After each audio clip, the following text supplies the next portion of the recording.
Hello అందరికీ.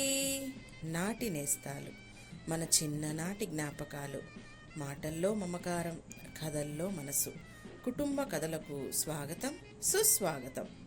మరి నా కథలు మీకు నచ్చినట్లయితే లైక్ చేసి సబ్స్క్రైబ్ చేసుకోగలరు. ఈరోజు ఒక కొత్త కథతో మీ ముందుకు వచ్చేసానండి. కథ పేరు అజ్ఞాత ప్రేమికుడు. ఇక కథలోకి వెళ్ళిపోదామండి.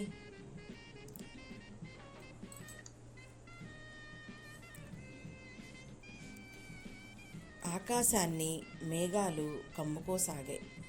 మెల్లమెల్లగా మట్టి వాసనను మోసుకొచ్చి ముక్కుపుటాలను తాకేలా చేసింది చిరుగాలి. మేఘాల నుంచి జారి నేలను ముద్దాడటానికి ఒకదానితో మరొకటి పోటీ పడసాగాయి వర్షపు చినుకులు. ఆ క్షణం నాకు చాలా అసహనంగా తోచింది. సాధారణంగా ధైర్యంగా ఉండే నాకు ఆ వాతావరణం చాలా బెదురుగా అనిపించింది. పూలమ్ముకునే ఒక వృద్ధురాలు అదే బస్టాండ్లోకి వచ్చి ఒక చివరన కూర్చుంది. ఒక మనిషి తోడు ఉండటం మూలంగా నేను కాస్త కుదుటపడ్డాను. ఇంకా సేపటికి ఒక వృద్ధుడు వచ్చాడు. అతను నేరుగా వెళ్ళి పూలు అమ్ముకునే వృద్ధురాలి పక్కన కూర్చున్నాడు. వారి సంభాషణను బట్టి వారిద్దరూ భార్యాభర్తలని అర్థమైంది. ఈ వయసులో వారి అన్యోన్యతను చూసి చాలా ముచ్చటగా అనిపించి నవ్వుకున్నాను. వెంటనే అతను గుర్తొచ్చాడు. బస్టాండ్ షెల్టర్ నుంచి ఒక్కొక్క వాన చినుకు ఒకదాని తర్వాత ఒకటి నేలను తాకసాగాయి. నా జ్ఞాపకాలు గతంలోకి పరుగులు పెట్టాయి.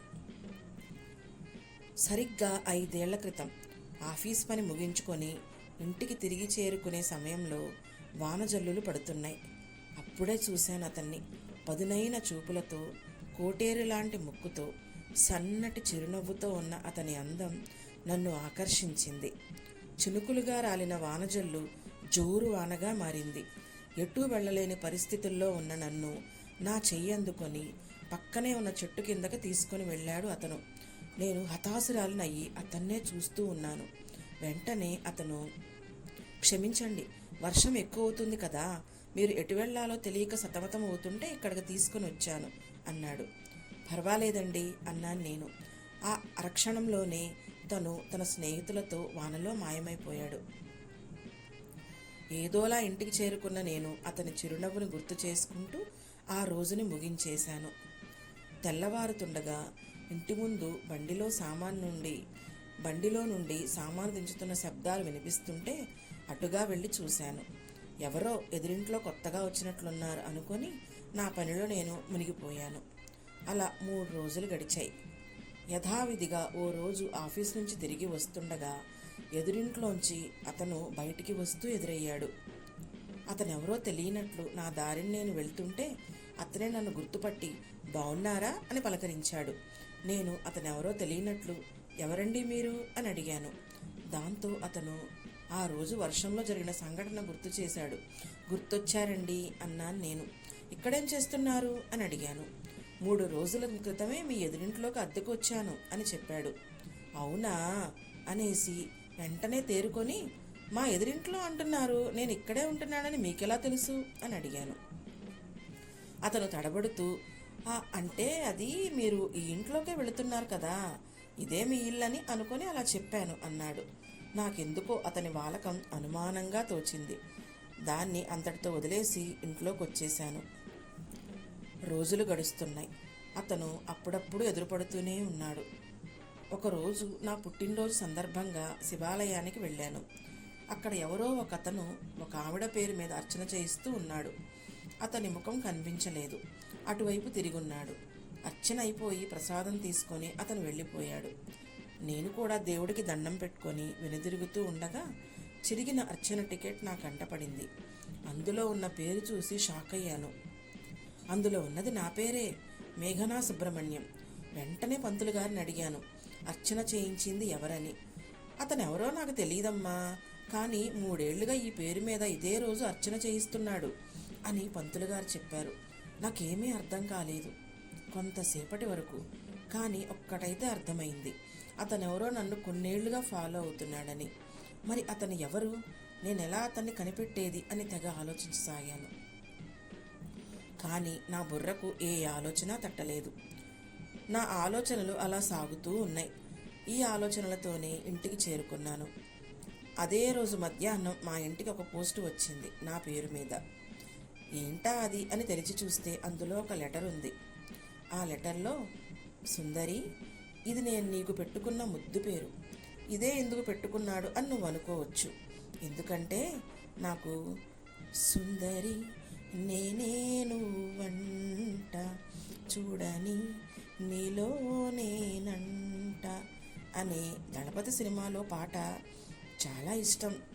ఆ పాట వింటూ నేను నిన్ను నా సుందరిగా ఊహించుకుంటూ ఉంటాను. ఇంతకు నేనెవరో నీకు తెలియదు కదూ.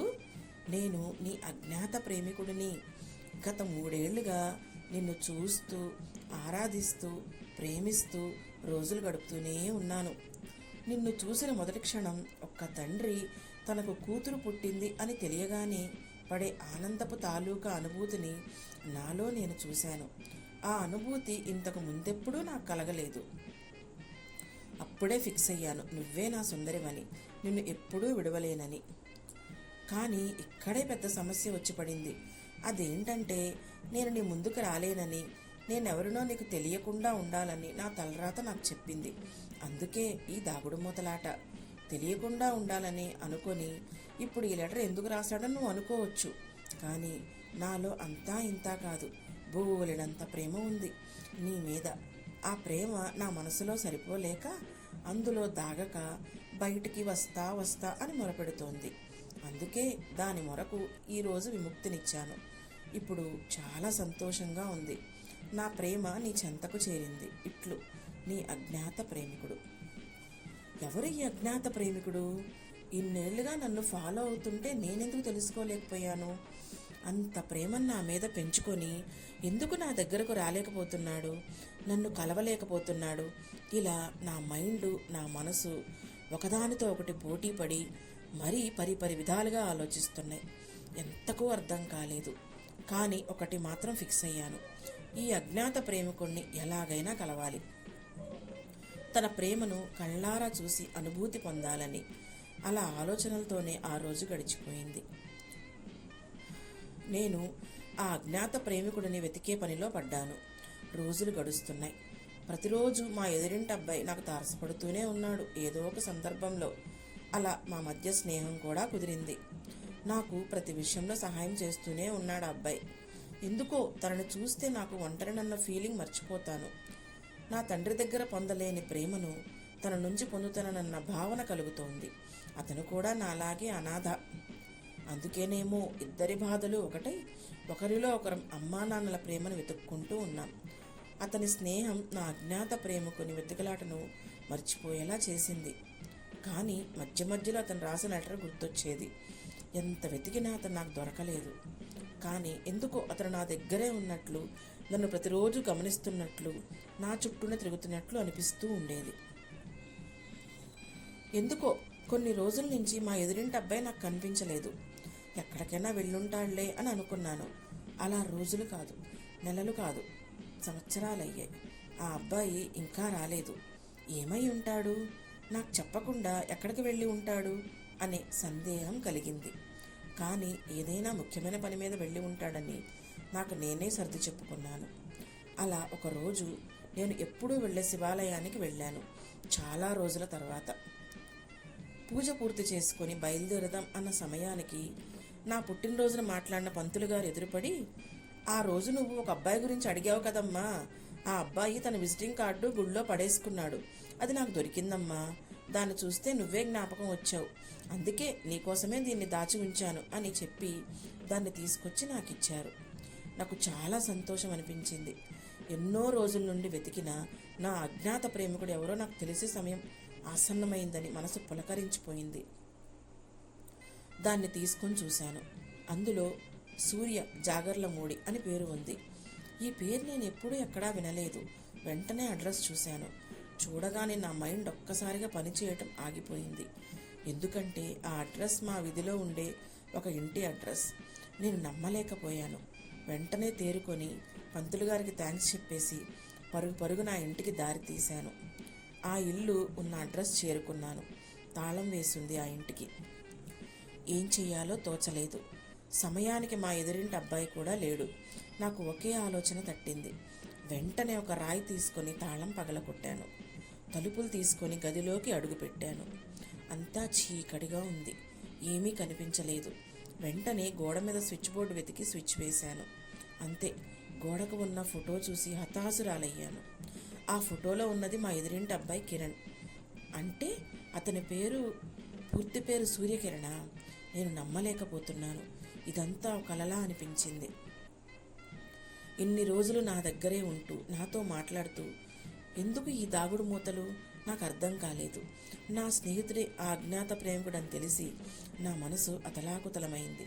కానీ ఆ సంతోషం నీటి ఆవిరిలా క్షణకాలంలో మాయమైపోతుందని ఆ క్షణంలో నాకు తెలియలేదు. అప్పుడే నా కంటపడింది ఒక ఉత్తరం. అది తీసి చదవడం మొదలుపెట్టాను.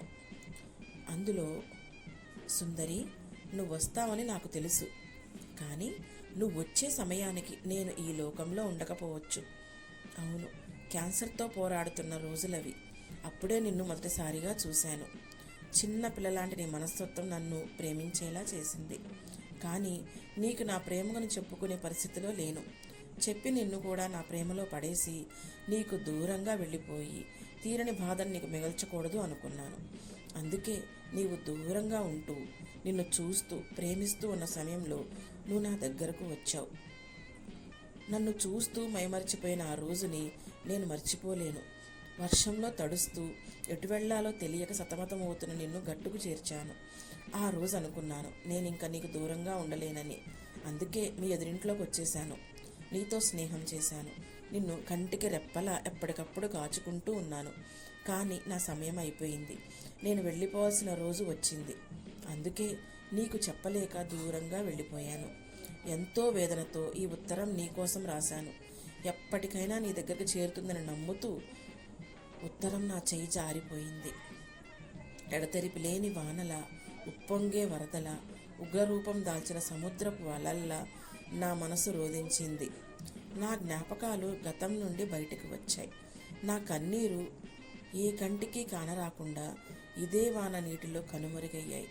ఎందుకో తనని చూస్తే నాకు నేను ఒంటరినన్న ఫీలింగ్ మర్చిపోతాను.